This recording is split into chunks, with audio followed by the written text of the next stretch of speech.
Fireball, one of the most famous or infamous spells in Dungeons & Dragons. It scales insanely well, doing 8d6 damage at its base level, only at level 3, and it adds another d6 for every level above that. It does a very solid area of effect, being a 20-foot radius sphere, and it is basically the solution to all of your problems in D&D. Room full of goblins? Fireball. Got an invisible enemy in a general area that you don't know where exactly it is? That's okay. Fireball. Trying to haggle for some prices with a shopkeeper, but he's not giving you exactly the prices you want?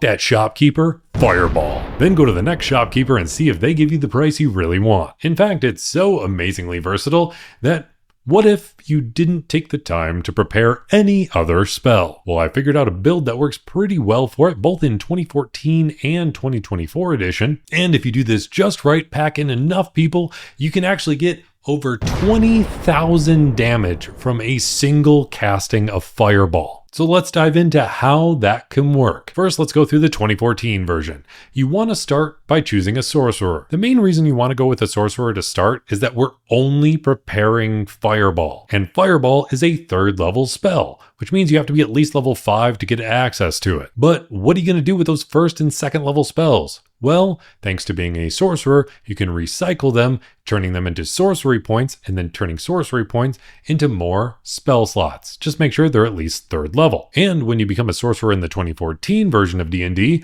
you can actually choose your sorcerer subclass right away at 1st level, and we're going to choose a Draconic Bloodline Sorcerer. We take Sorcerer all the way to level 6. This gives us the feature Elemental Affinity from being a Draconic Bloodline Sorcerer. We want to make sure that we're a red dragon or similarly attuned type of dragon because they get benefits to fire-based spells. And obviously, Fireball is a fire-based spell. The 6th level Elemental Affinity from being a Draconic Bloodline Sorcerer gives us the ability to add our charisma modifier to any fire damage that we deal. So with all of the dice we get to roll, we get to add another +5 from our charisma as long as our charisma is maxed out. Then you don't want to take any more levels in sorcerer. You immediately want to jump over to wizard.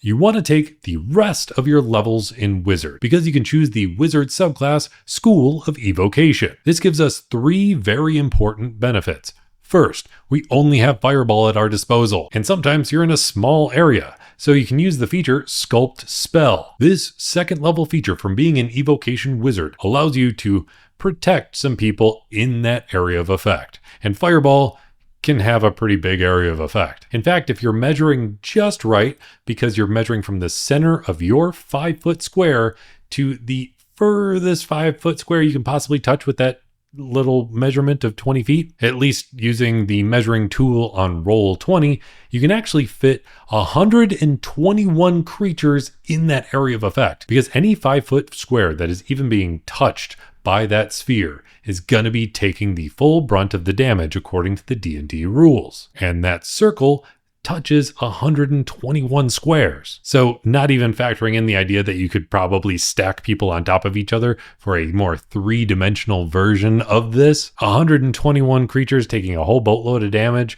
is pretty solid. You just want to make sure you protect your own party in that group. Then once you get to 10th level of Evocation Wizard, you get Empowered Evocation. So now on top of being able to add your Charisma modifier from being a Draconic Bloodline Sorcerer, you can now add your Intelligence modifier to any evocation spells as well, meaning you now have a +10 to the damage you deal to each creature within that sphere. But once you get to 14th level of Wizard, you get access to the feature from being an Evocation Wizard, Overchannel. So when you cast a spell of 1st through 5th level, you can automatically maximize the damage. You don't even have to roll the dice, which if you cast this Fireball at 5th level, that is 10d6 damage, meaning you don't have to roll it, so it's just 60 damage. Adding your Charisma modifier and your Intelligence modifier, as long as both of them are maxed out, means that you get up to 70 damage for each creature in that sphere. If you manage to convince a whole bunch of creatures to pack in really, really tightly,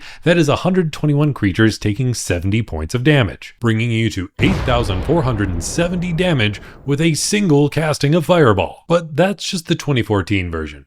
The 2024 version kind of kicks it into overdrive to an insane degree that I didn't initially think was possible. And you're going to start the same way, kind of, by going with a sorcerer. Sorcerers in 2024 don't get their subclass until level 3. But you do get another benefit at level 1, and it's called Innate Sorcery. So you can activate this ability, allowing you to amp up your sorcery spells, increasing the difficulty of being able to succeed on the saving throw against the spell in the first place, meaning that people are more likely to take the full brunt of the damage. You still want to make sure you're utilizing your sorcery points to make sure you can use as many 3rd level spells or above as possible. Then you really just want to make sure you hit at least level 7 in Sorcerer. This will allow you to get a Sorcerer subclass, allowing you to get a Draconic Sorcerer again, which will allow you Elemental Affinity again. So that's an extra 5 fire damage on top of everything else from Fireball. Then the reason you want to get to level 7 in Sorcerer is because you get the feature Sorcery Incarnate. So now when you activate your innate sorcery ability, you can actually use 2 different meta magic options at the same time. And there's 2 meta magic options we really want to utilize pretty regularly. The first one being Careful Spell. This works similarly to the evocation wizard thing protecting your allies. It makes it so any of your allies automatically succeed on saving throws against the spell, and if they would usually take half damage from the spell, they take 0 damage or take 0 effects from the spell. But the other meta magic option we absolutely need is Transmuted Spell. This is going to be very important because after level 7 of Sorcerer, we're going to be jumping over to Cleric, and we don't actually have to maximize this build in order to get the maximum benefits, because jumping over to Cleric will allow us to keep increasing the level of spell slots we have access to. That's going to be important. We get access to a feature called Channel Divinity, which allows us to call upon some divine help to channel some power through us. And that's especially useful once you get to 3rd level of being a cleric, allowing you to choose a cleric subclass. And the absolute must is that we go with a Tempest Cleric, because the Channel Divinity option for a Tempest Cleric is called Destructive Wrath. So if you're doing any lightning or thunder damage, you can automatically maximize the damage you're dealing. So remember when I said you were Draconic Sorcerer? I kind of lied about going with a fire-based dragon for your lineage here. Now, you actually want to go with either a lightning or thunder type of dragon, because you're going to use the transmuted meta magic option to turn a fireball into thunder or lightning damage.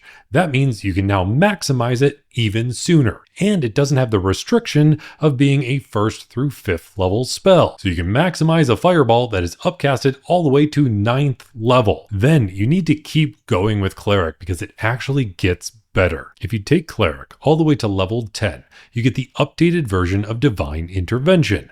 And this is very important because now, as a magic action, you can cast any spell on the Cleric spell list that is level 5 or lower that doesn't take a reaction to cast, and you can cast it for free while only using a magic action to do so. And this specifies that it is any spell that has a casting time that is not as a reaction, meaning that we can break this entire scenario because there is a 5th level spell that usually requires 24 hours to cast. But thanks to Divine Intervention, we can cast it in an action. And the spell, Hallow, fulfills this role because it allows you to touch a 60-foot radius area and choose to cause an effect on that area. And one of the effects you can choose is Energy Vulnerability, meaning you can cause creatures in that area to have vulnerability to lightning or thunder damage, meaning that you can double the damage they're gonna take. So now you can deal up to 13d6 worth of damage, completely maximize it, dealing 78 damage, and add another 5 on top of that, bringing it to 83 damage, because no matter what, it's maximized and you get to add your charisma modifier to it, and that's going to apply to all 121 creatures in that area, bringing you to 10,043 damage. But if you get everybody in that area vulnerable to that damage, you can now double it, bringing them to 20,086 damage, which is obviously ridiculous. And I don't think you'd ever actually want to do that, but if you're just trying to prove a point and basically set off a nuke in your town, that's probably the best way to do it. I have character sheets for this build and tons of other builds in my Patreon, so feel free to check it out. It's in the link down below, as well as a link to a free newsletter that I put out once a week. And if you made it all the way here and you want to nuke an entire town with Fireball, let me know by hitting that like button, and I'll be here helping you roll at least 3 nat 20s in your next D&D session. I just hope that no nat 20s are rolled by any of the people trying to save against your fireball.